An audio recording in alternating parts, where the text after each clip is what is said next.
That's the House of Strauss, baby. That's production extraordinaire right in there. The sexiness of the freezer. Hey, Mr. I love that guy. You put it's like Tonto and the Lone Ranger right here. This is the freezer. It's like cats and dogs and. I'm glad you said Tonto and not Tonto. Yeah. Tonto's a little different. So we're on with the Latin Comedy Jam. Ernie G, the host and funny guy. Although you couldn't crack a smile for Nucci, dude. Nucci had and me you rolling. were like, dude, he was a. I told him I was Mexican. What kind of comedy do you do? I told him I was Mexican, American, Puerto Rican, Russian, and French Catholic Jew. I am this country. He said, well, good for you. Next. Exactly. We have Jill Michele Melean and Carlos Oscar. You have a special guest coming tonight, I guess? Yeah, somebody won on the radio. Anthony. Oh, Anthony is a local comic. Have you got to hear him yet? No. Have you guys had a show yet, or tonight's the debut? Tonight is it. And how many shows? Just one show? Just one. No. We've been traveling all over the country. Traveling, yeah. It's our first show in Albuquerque. Here's the thing I ask immediately. Will there be booze at the event? Absolutely. Because boobs. I thought you said boobs. I'm sorry. You looked at me on my chest, and I was like, no. Because you're sponsored by Budweiser. Yes, absolutely. Come on. I mean, because comedy's not as fun. I gotta be honest with you, unless you have a cold beer. That's just me. I like a cold beer, but I'm sure you guys know the less alcohol, right? No, the more the better. Is it? The drunker they get, the funnier we are. And I say I encourage the women to come out because I represent y'all and I love their support, and plus they give the men permission to laugh. So well, I agree. And one of the things, because I did a woman's panel here in studio, and you did, it was fascinating. Well, because that just sounds bad. There was I brought in 4, and then a woman called in, a female firefighter from Arizona. And I was amazed because off air they were like, and the microphones go on, and it's like. They froze. Really? And I was like, it's compelling and incendiary, people. And I kept telling them, stop talking. Wait till the microphones come on, right?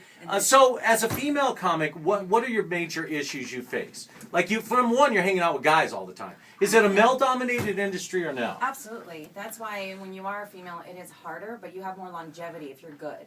You stay around longer. I know when Ernie called me to start this tour, to come on board, he's like, hey, listen, they wanted a female, a Latina, and the only person I said was Jill Michele. Because there's really not many of us female comedians out there, and when we are out there, we have longevity because, they're like, we need a girl. And it stinks because you do have to fight harder. But once you're there, you're there. So, yeah. And Jill's one of the few pretty and funny comics. There's very few pretty and funny women comics out there. Well, I think that's why I can relate with like a mass audience. I'm like every girl's best friend, and we go have coffee and talk. And so girls are always like, "Oh my God, thank you" after shows because usually I'm not like some 500-pound housewife that's like, I hate my husband. She did pretty good with that, though. Yeah, she does. They do well because it's a certain type of, stereotype and category. So if you're more relatable to like the girls that walk by on the street or the ones that you see in the restaurants or work. Or the ones that can't pee like men. Oh, I pee like a guy when I drink beer. I'm sorry. I pee standing up. I'm like, oh. That's awesome. That is so awesome on so many different levels. You go into the urinal and she's standing next to you like, hello. And she's like, and then you're like, you're like awkward. Now it's getting weird because you're thinking, hello. Well, girls are always like cleanly, have cleanliness is when they have nice strong thighs because we huddle the bathrooms. We huddle. Squat. If they have really skinny legs, you're like, it's like Pilates meets unsanitary toilets. That could be a whole workout program. No, Pilates meets people. Okay, ladies, get your nasty toilets out. Let's give me 3 more. Give me 3 more. Touch the germs. And that's why we travel in groups. It's going to the gym, so. So the women love Jill Michele Melean, and the men love Jill Michele Melean. And then Carlos comes together and wraps it all, because he does this whole relationship with his wife. And how long have you been married now, Carlos? 17 years. Damn. 17. I didn't. No, totally ADD'd him. Yeah, that's all right. Like that, it's shiny thing. Hello. Are we on air? Okay, so we're going to go around, and I want you to give me your best, like, at a party, your best joke. that's some pressure. That's hey, not pressure. That's not what we right? do. I know it's not what you do, but see, I know. Well, people know But see- Carlos from Comedy Central. He had his own special and everything. Okay, on so that show. you don't have any like your go-to joke. Man walks into a bar, the other guy ducks. Oh, a Ba-dum-bums. joke. Ah. You know that's. You know, a I joke. think we all know a joke, but they're always kind of. Are they sketchy to A little to bit. like FCC what? I got a corny joke. How about a cute? Yeah, corny joke? do Since cute this corn. is talk radio, this is not what you're gonna see tonight at the Kiva Auditorium. Okay. But my go-to joke is, how do you make a Kleenex dance? Put a little boogie You put a in little it, boogie baby. in it. Womp, womp, womp, womp. Okay, Leon, you're up.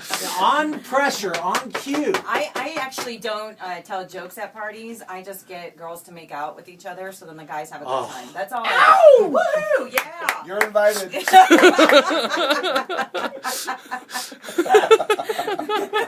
Wow. Carlos has a look on. How That was good on so many different levels. That was good on so many different levels. Got to go to one or no? Well, no, I mean, I just talk about. There's too many things to single out. I mean, I do talk. I live all women at my house, so then the respect is like gone. You know. Oh, you. There's targets. Okay, there's targets there. Look, there's targets everywhere. We went to Target. My youngest daughter got this is the red basket, whatever. Yeah. She's just about to pick it up, and she looks at my wife, her mom. She says, "Mom, do they clean these things?" And my wife said, "No, they don't. Give it to your father." And that's so you'll get a lot. No, I will unveil all the disrespect. No, as time goes by, women get very comfortable with that. Yeah, you know what bothers me is always the toilet seat thing. It's like if you look. Here's my theory. Hold on. Well, do your you go Pilates outside. move. Pilates number moves. one. Why can't you meet a Yeah. happy medium and just put the whole thing down? Right. Every person puts the whole thing. Everybody puts the whole thing down. I can't pee on the toilet. Take your responsibility. See, this is the problem with this. There's the problem with There's the the problem country. with this country. Nobody. They want Obama to come in and put the toilet seat down.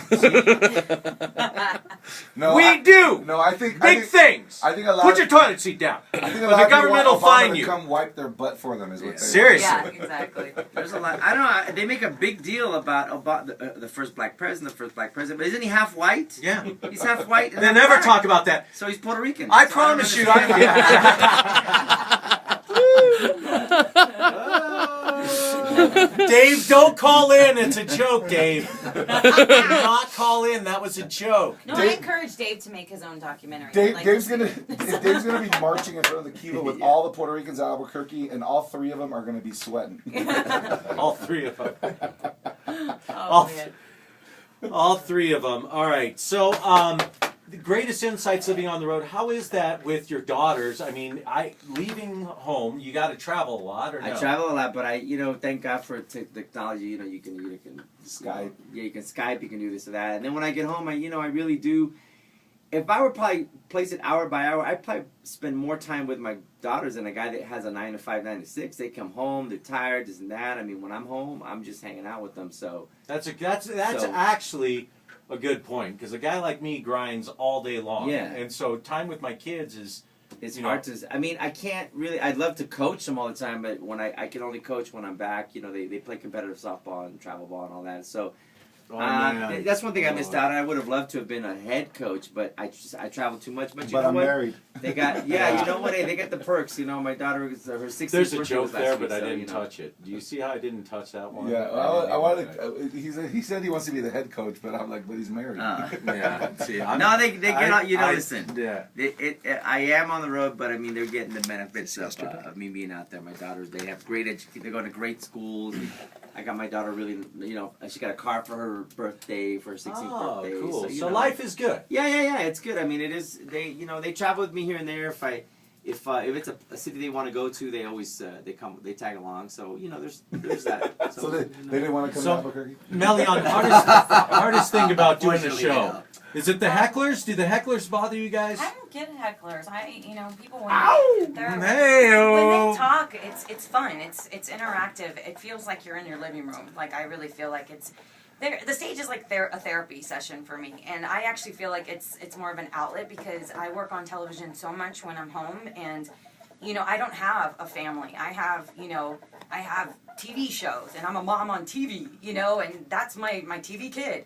and so going on the road like this and being able to interact directly with the audience members, because we're not the type of comics that will disappear after the show. We come and talk to everybody. No, like, I'm gone. I leave. Yeah, he's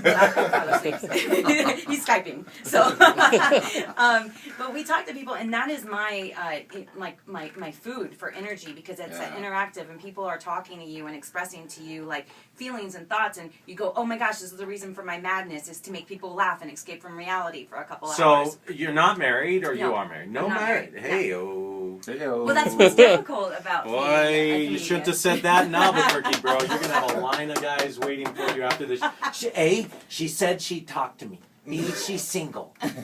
This one's for me. And something else about her boobs, I don't remember. Yeah. I was looking at her boobs when she said it. I don't.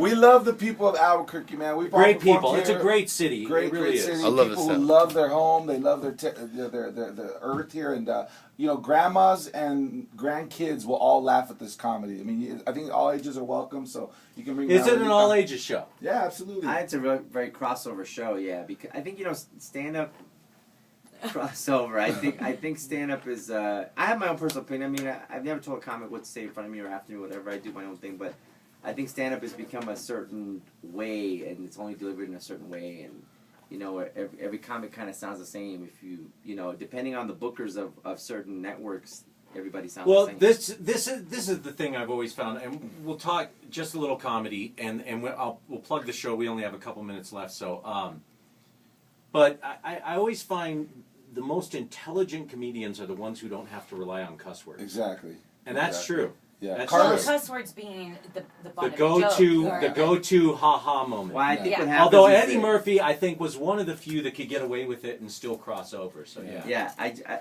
Brian. No, Brian I mean, Regan's but cool. Eddie Murphy had an amazing persona. He was a pioneer. charismatic on stage. I mean, Yeah, he had It's a that difference. chi about him. He really I is couldn't- that it factor that you can't really define. Yeah. That's what he had. So that's And a little that's bit different. that's really the difference between a headliner and maybe some of the undercards is once the headliner hits, there's a different energy that happens. Absolutely. Because they carry that. But we'll talk a little comedy and then we'll cut you loose. Oh wow. Yeah. One more? Hey. Well, because I mean, now at this point, it's like, Nobody. what am I going to do? Go right into incendiary radio, right at in the 2-minute Chiquita little spot before. How often do you get Latin comics on right? your show, brother? Right. You know how much I don't get to do fun stuff like this much. So. All right. We'll stick All right, around. so, hey, why are you looking at me like that, Freezer? What?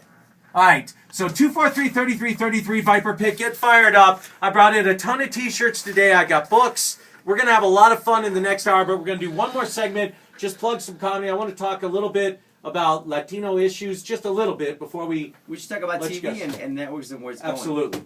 Great segue. House of Strauss, we'll be right back.